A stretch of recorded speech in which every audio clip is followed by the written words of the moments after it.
Hello, everyone. I do hope your day is treating you well and life has been treating you kindly. Today is going to be my first interview, and I'm quite excited about this. This, my little interviewite, is going to be we're going to get talking to a generation between the ages of 9 to 14. And what this is not revealing her age, but revealing the idea that's going to be a 5 year span where we're going to get some information and some questions that I have that I would like to see what the world is thinking of that generation. Now, if I would like to introduce her, to protect identity as far as we can, we're going to call her the little Dr. 8. Hello. Now, these questions are not going to be invasive in any personal way. They're not going to be invasive in any personal fashion. So, stating that, I guess let's move on. I'm quite excited for this. Now, what I want to talk about first, actually, is the concept of cartoons. What we used to have when I was younger is the cartoons I compare to nowadays. They were much more friendly to a certain age, and then once reached the age around 9 years old, I would have to say, cartoons became much more involved with adult humor. Now, including YouTube and Netflix and all other sources of media, I would like to ask you, what do you think of today's cartoons? Do they have a lot of adult influence in them, or do they keep themselves pretty PG in the idea that only kids would really enjoy them? Well, for me, cartoons these days definitely do have a bunch more adult humor than, say, cartoons from back then, which I do enjoy and I do watch quite frequently sometimes. But, um, I would say that they're on the line of PG and like PG 14, 13 ish. Definitely adults do enjoy them sometimes. Oh, that's good to hear. I am glad that you do see the adult humor in that because I will have to admit that throughout my childhood, it was quite humorous to understand these small adult jokes. Um, Now, with saying that, you do understand the adult humor. I mean, in movies like Shrek and things like that, those shows, they do have adult humor in them, and I do hope that you still enjoyed them, knowing what you see there now is adult humor. One of the other things I would like to talk about when it comes to YouTube channels is there a YouTube channel or channels throughout the alternative media that you enjoy? Yes, I do. I do enjoy multiples, but there's this one channel that I particularly like and watch on a daily basis when I get the chance is Stampy. Stampy is a content creator of Minecraft and other video games that he enjoys to play. And throughout just everything, he has been changing his YouTube channel because he is British. And one of his first, he swore, he would say stuff like bloody HE double hockey sticks or something like that, which I wouldn't consider swearing, but if you are British, then I guess that is considered swearing. And he has removed those and created new videos according to those and everything else like that. Right on. So a shout out to Stampy then. We have a young fan here. What I would like to bring up next is what about the is social means and how social interactions have affected friendships and how is there a demand for kids these days to have social media connections along with the personal friendships they have as well. So, Dr. 8, I would like to bring this question to you. Do you believe that your friends demand of you to be part of an online community as well as a personal community with them? No, no, they don't. I don't because I don't have many friends. Well, I do. I have a small group of friends, and that, like every kid should or does have. And no, they don't demand for me to be on an online community unless you mean like Facebook Messenger, but otherwise I don't have the Facebook app or Roblox. I play that game, and that's kind of the only social media that I interact with them. Now, you mentioned Roblox. The adult community, in the sense of what I mean there, is there's a lot of worry from parents that Roblox itself has a lot of negative material in it and children are exposed. Have your parents taught you and helped explain to you how to avoid such negative material and hopefully avoid anybody online who's a predator? Um, yes, they have. They have taught me how to avoid predators and negative content, but I also, unless say it's somebody that I know in real life, or if somebody is doing the same thing over and over again and I ask them to stop, that's the only time that I really use the chat in Roblox. But yeah, they have taught me how to stay away from predators and from toxic communities. Now, stating that, do you think children at your varying ages, between the age of 9 to 14, as a whole community, do you think they have the personal confidence and the ability to avoid such community? Or do you think there still is a fairly large number of children who are influenced by these? There's still, yes, a fair large group of children that do are influenced by these the groups. Yes. Well, that's kind of tragic to hear, and by all means, feel expressive if you wish.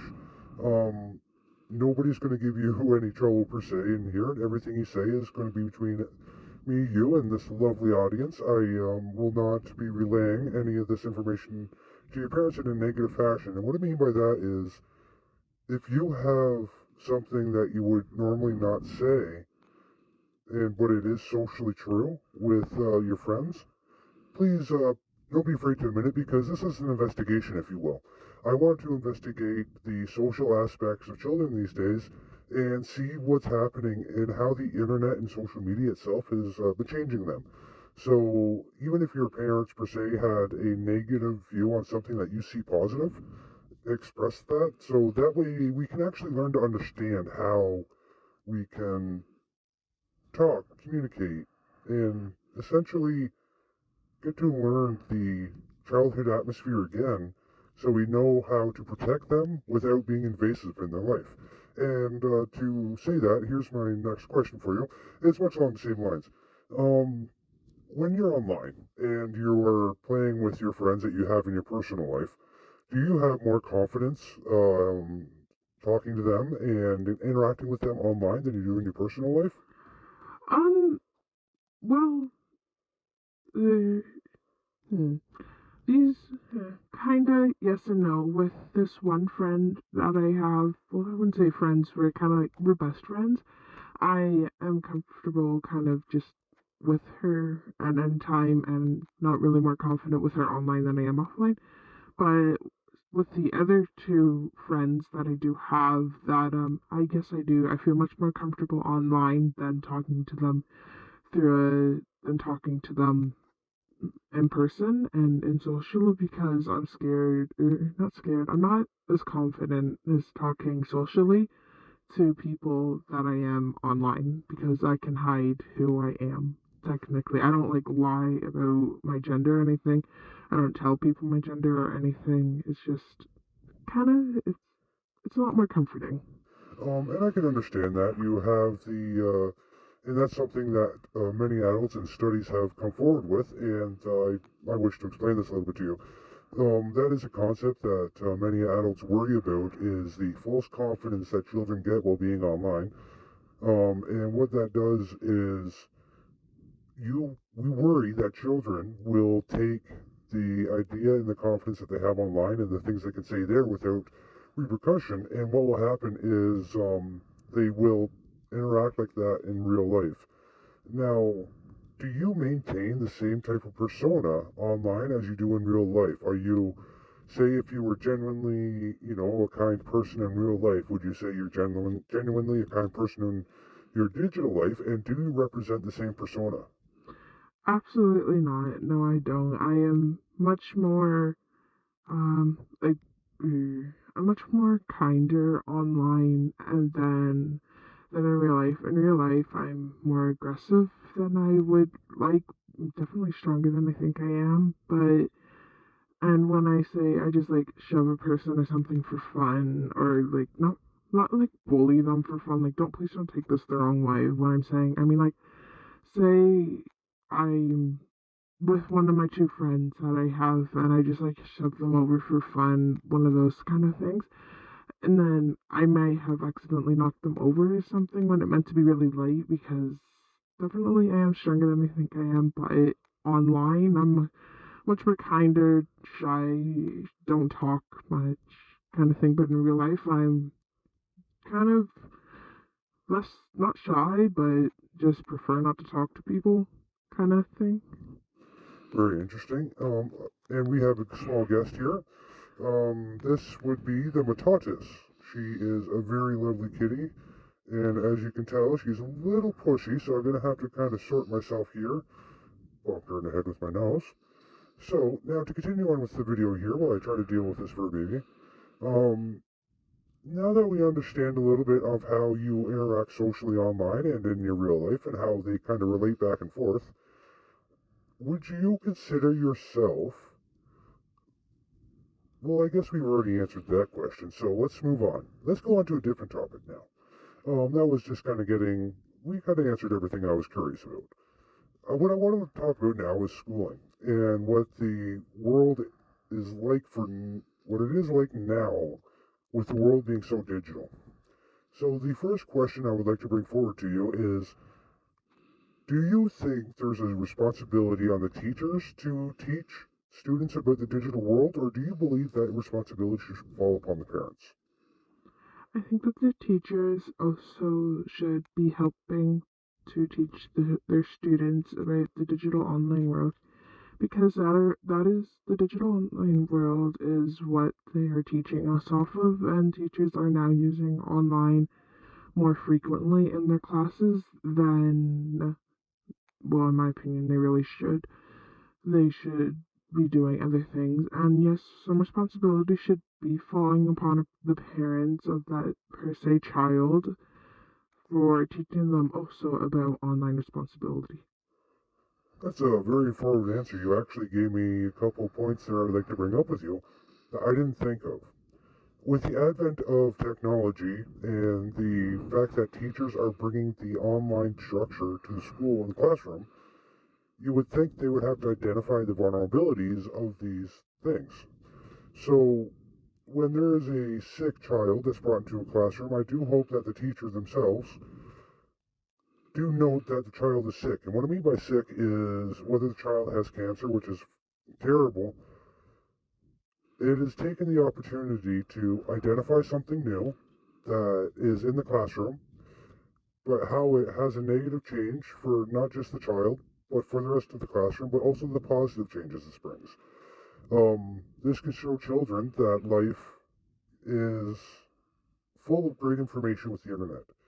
However, the internet itself does not provide its own safety. We have to teach children the safety of the internet. So, good point. If you're going to utilize a tool in front of children, I think it is important that we recognize and we teach the safety of how to use such tool. So that was enlightening for me. Thank you very much. Mad respect. Now on to the next subject of conversation. Is going to be along the last one. So this is more of a touchy subject when it comes to the online communities and things like that. But I do want to bring it forward as I wish to help people understand the child's view of this. And what we're going to be talking about is the virus and what this virus is. And why I quote that is because it's going to be a small mockery that we can't talk about it openly. We can't talk about this ailment openly in the world and have questions with other people about this online. And I think that is really important that we're capable of doing that. So, the first question I have for you is, knowing what is going on in the world with this, and please do, if you want to refer to this bug, call it the virus, like I have.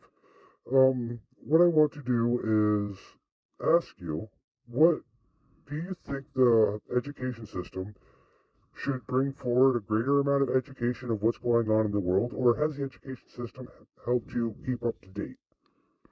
The education system should definitely teach people more about teach the students about what is going on in the world, and say if the virus should had come, then the teacher should be taking at least half an hour to 20 minutes a day just laying on the students that this is what has happened since the virus has struck, and this is maybe what we can do to help uh, slay the virus instead of build it up more. So that's what I think that the education system should do. And saying that as well, because I do firmly believe that the parents themselves should harness some of the responsibility of educating the children and showing them what the statistics are around the world and what we can do to help. Do you believe that your parents themselves have helped you keep informed with what's going around in the world, or if there is things that you would like them to teach you about, what would you like them to be? I believe that my parents have, yes, taught me a little bit, but they're also hiding quite a bit from me, which I get because of my age, and they don't. What I think that they see in their view or their mindset is that they don't need a 9 to 14-year-old to know about this stuff. But yes, they also, if I ask, like, hey mom, how are the COVID cases going? Hey dad, what's up with this here? Because they both have their strengths. Oh, excuse me. They both have their strengths in knowing, knowledge, of the educating me for the virus and stuff about that. Well, I'm glad to hear that your parents are helping you along through this, because it is a very questionable period, and we do worry about everybody going through this. We've heard so many crazy things that we just don't know. We really don't know, and as somebody who does care about the community and the doctorates of the world, and the old doctors and the young doctors, the medium doctors, and even the baby doctors out there, we need to take care of each other. And we do facilitate a world where there is a lot out there we can teach the younger ones. I think it's just up to us to stand up and realize that they have an ability to access all this information online, and we give them so much time online without observation that I think we should be representing it to them in a much more clear fashion, because to be honest, a child is able to access almost everything they ever want to know when the curious little mind shows it. And if we're going to have something like this happen in the world, we should be taking more caution and explaining a little bit more to the children of the world, because this is terrifying, it's scary, and when you're uninformed, things can only get worse. So there isn't anything else I would like to bring up for you personally. Is there anything that you would like to talk about personally, or that you would like to bring up for the interview? Nope. You're doing pretty good over there? Yep. Good to hear. Well, I would like to thank everybody who's watching today that you're wonderful people. Thank you. This is still a relatively new channel. We got a lovely kitty here who loves to take part, and you'll probably be seeing much more of the Matatus. And yes, take care. Have yourself a wonderful night. And this has been the Leather Doctor. Take care. I wish you well. Goodbye. Bye.